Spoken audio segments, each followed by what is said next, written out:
Innallaha yuhibbut tawwabina. Ya wa yuhibbul mutatahhirin. Innallaha yuhibbut tawwabin. Sungguh Allah mencintai orang yang terus-menerus bertaubat. Tawab itu terus memperbaiki. Ini menunjukkan kesan bahwa dalam perjuangan hidup itu nggak ada yang sempurna. Ya, kita berucap tuh. Saya aja berucap nih, bicara. Pasti ada salah bicaranya. Pasti itu. Nggak mungkin orang berucap benar terus tuh. Pasti ada salahnya. Ya, entah salah dalam menyampaikan mungkin apakah ayatnya, ataukah hadisnya, atau salah bicara sesuatu yang tidak pantas dikeluarkan, itu mungkin terjadi.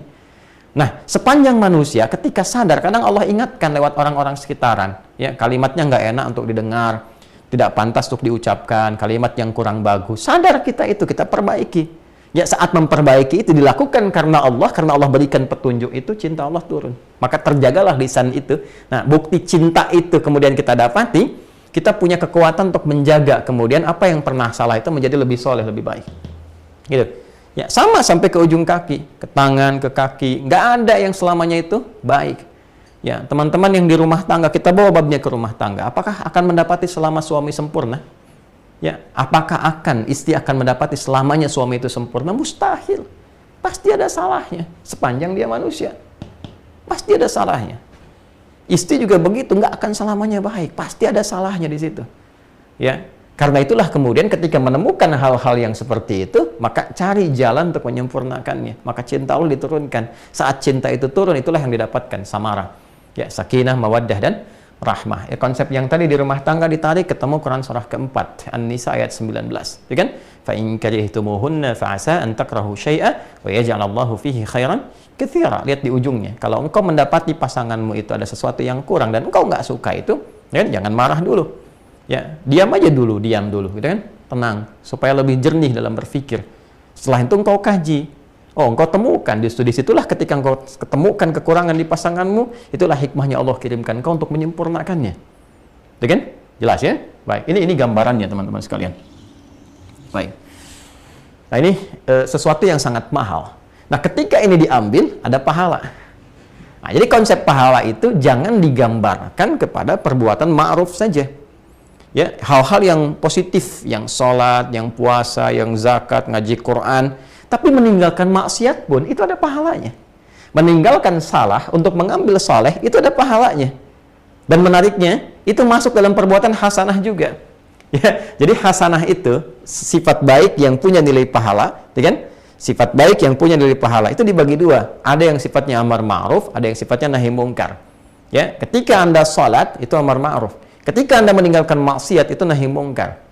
Ya, contoh misalnya kan, ada orang berbuat salah nih. Ketika berbuat salah dia pengen taubat, datang ke Nabi sallallahu alaihi wasallam. Saat akan tiba waktunya salat, maka Nabi tahan dulu, kita salat dulu. Begitu salat, dia datang lagi mengkonfirmasi. Nabi katakan taubatmu sudah diterima, engkau tadi salat. Ya, ketika dia salat itu sedang memanjatkan permohonan taubatnya. Ya, itu diterima, dikonfirmasikan oleh Allah dengan turunnya Quran surah ke-11 Hud ayat 114. Aqimis salata tarafain nahar wa zulafan minal lail innal hasanati yudhibnas sayyi'at. So, perbuatannya sayyi, sifatnya jamaknya sayyiat. Ya, ketika Allah turunkan kata hasanah di situ, Allah katakan perbuatan baik itu yang merubah seseorang dari salah menjadi pribadi lebih soleh, itu melahirkan hasanah, itu ada pahalanya dan menggugurkan dosa-dosanya. Anda bayangkan nggak dengan taubat itu, salahnya gugur, dosanya gugur, terus dapat pahala di situ, pahala datang. Ya, berapa nilai pahalanya? 10. Oke, 10. Dari mana konfirmasinya? Quran surah yang ke-6 ayat 160. Man jaa'a bil hasanati falahu asyru amsalihha. Siapa mempraktikkan, mengerjakan satu perbuatan baik yang punya nilai kebaikan di sisi Allah, dia dapat 10 pahalanya.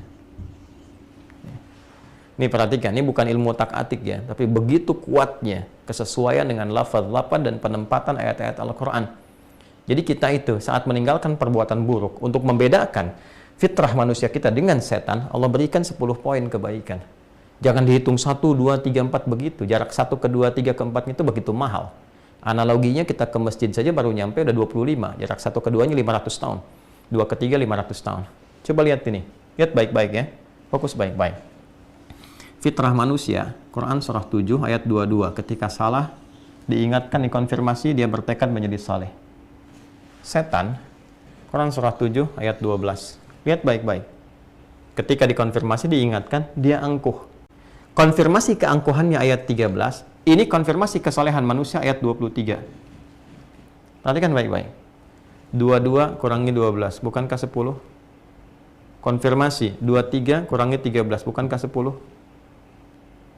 Ketika ini sifat-sifat setan bisa ditinggalkan, sifat setan kan salah, menjadi soleh, Allah berikan 10 poin.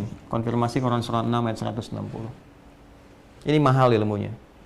Ya, Anda hanya bisa dapati ketika kita berusaha untuk mengkaji, menggali, ikhlas, belajar dari guru-guru yang soleh, ya, yang dalam ilmunya. Bukan cuma pintar, tapi soleh. Kita akan merasakan kenikmatan Allah yang sangat luar biasa. Betapa Allah sayang dengan kita. Ya, betapa Allah sayang dengan kita. Kalau sudah paham ini, baru kita belajar kalimatnya. Ngerti dulu ini. Ya, saya ingin tanamkan bahwa nggak ada manusia sempurna. Tolong sampaikan, ya, atau tebarkan apa yang saya sampaikan di malam hari ini, risalah yang kita ajarkan dari Quran kepada setiap insan beriman, ya, para pelaku maksiat, atau bahkan mudah-mudahan ceramah saya ini sampai ke lapas-lapas dan sebagainya. Anda yang terjebak dalam kesalahan, yang sekarang Allah isolasi supaya menjadi lebih baik, makanya di lapas ada masjid, kadang-kadang datang ustadznya dan sebagainya. Saking sayangnya Allah diberikan jalan untuk kembali, kurang apa lagi gitu kan. Anda yang berada di luar, yang mungkin masih Allah beri kesempatan untuk bertobat, memperbaiki, tidak ditampakkan aibnya di hadapan banyak orang. Saking sayangnya Allah kepada kita. Kurang apa lagi? Kan? Nah, ditanamkanlah kepada diri kita ada kesadaran. Setiap kita, setiap manusia pasti ada salahnya. Nggak ada yang sempurna. Dan sebaik-baiknya orang salah itu adalah orang yang mau bertobat untuk menjadi saleh. Allah aja masih memberi kesempatan. Itu kan? Dengan sifat sayangnya. Maka kita sebagai manusia mesti meneladani ini. Kita menebarkan nilai kebaikan ini supaya semua menjadi baik. Kan yang kita inginkan semua jadi baik. Ya. Maka ketika muncul dalam diri kita itu kesadaran-kesadaran bahwa kemarin mungkin pernah salah, kemarin mungkin pernah berbuat begini, cepat ambil peluang itu dan sadarilah pada saat itulah Allah sedang menanamkan cintanya. Betapa banyak wali-wali Allah Subhanahu wa taala, ya, orang-orang yang sangat dekat dengan Allah. Di banyak ayat tentang wali dalam Quran. Inna awliya Allahi la khawfun alaihim wa lahum yahzanun. Sungguh wali-wali Allah itu ditanamkan ke dalam jiwanya keyakinan yang kuat, kedekatan dengan Allah, sehingga kedekatannya luar biasa, nggak ada takut, nggak ada sedih, nggak ada gelisah, kecuali semuanya menyerahkan diri kepada Allah. Saking dekatnya dengan Allah Subhanahu wa taala. Banyak orang-orang dulu yang kemudian kita kenal dekat dengan Allah, ibadahnya, kebijaksanaannya, kemuliaannya, ada yang jadi ustadz, jadi penyampai hadis, jadi macam-macam, bahkan sejak era sahabat, kan era tabi'in, banyak sekali. Dan pada awalnya siapa mereka? Ialah orang-orang yang mampu belajar dari kesalahan yang pernah mereka perbuat. Banyak sekali. Ya. Ada ahli maksiat yang tadinya doyan, kemudian maksiat dengan musik, kemudian khamar dan sebagainya. Tiba-tiba ya lewat seorang sahabat hanya menyampaikan pesan saja, kecil kalimatnya disampaikan dengan sungguh ketulusan, kemuliaan dan sebagainya. Menyadarkan bagaimana kalau engkau wafat dalam keadaan sedang begitu, apa nggak malu ketemu Allah? Ya bahasa kitanya begitulah, menghujam kepada jiwanya. Ya, makanya ini penting bagi kita para ulama itu, ya, termasuk juga ustadz-ustadz tuh yang dakwah-dakwah, ya, di masyarakat itu mesti menanamkan keikhlasan yang kuat. Kita harus berusaha itu.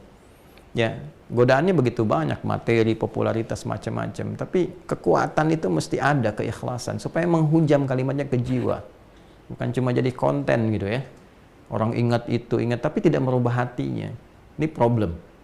Ya. Nah, ini kembali kepada kita semua. Banyak sekali.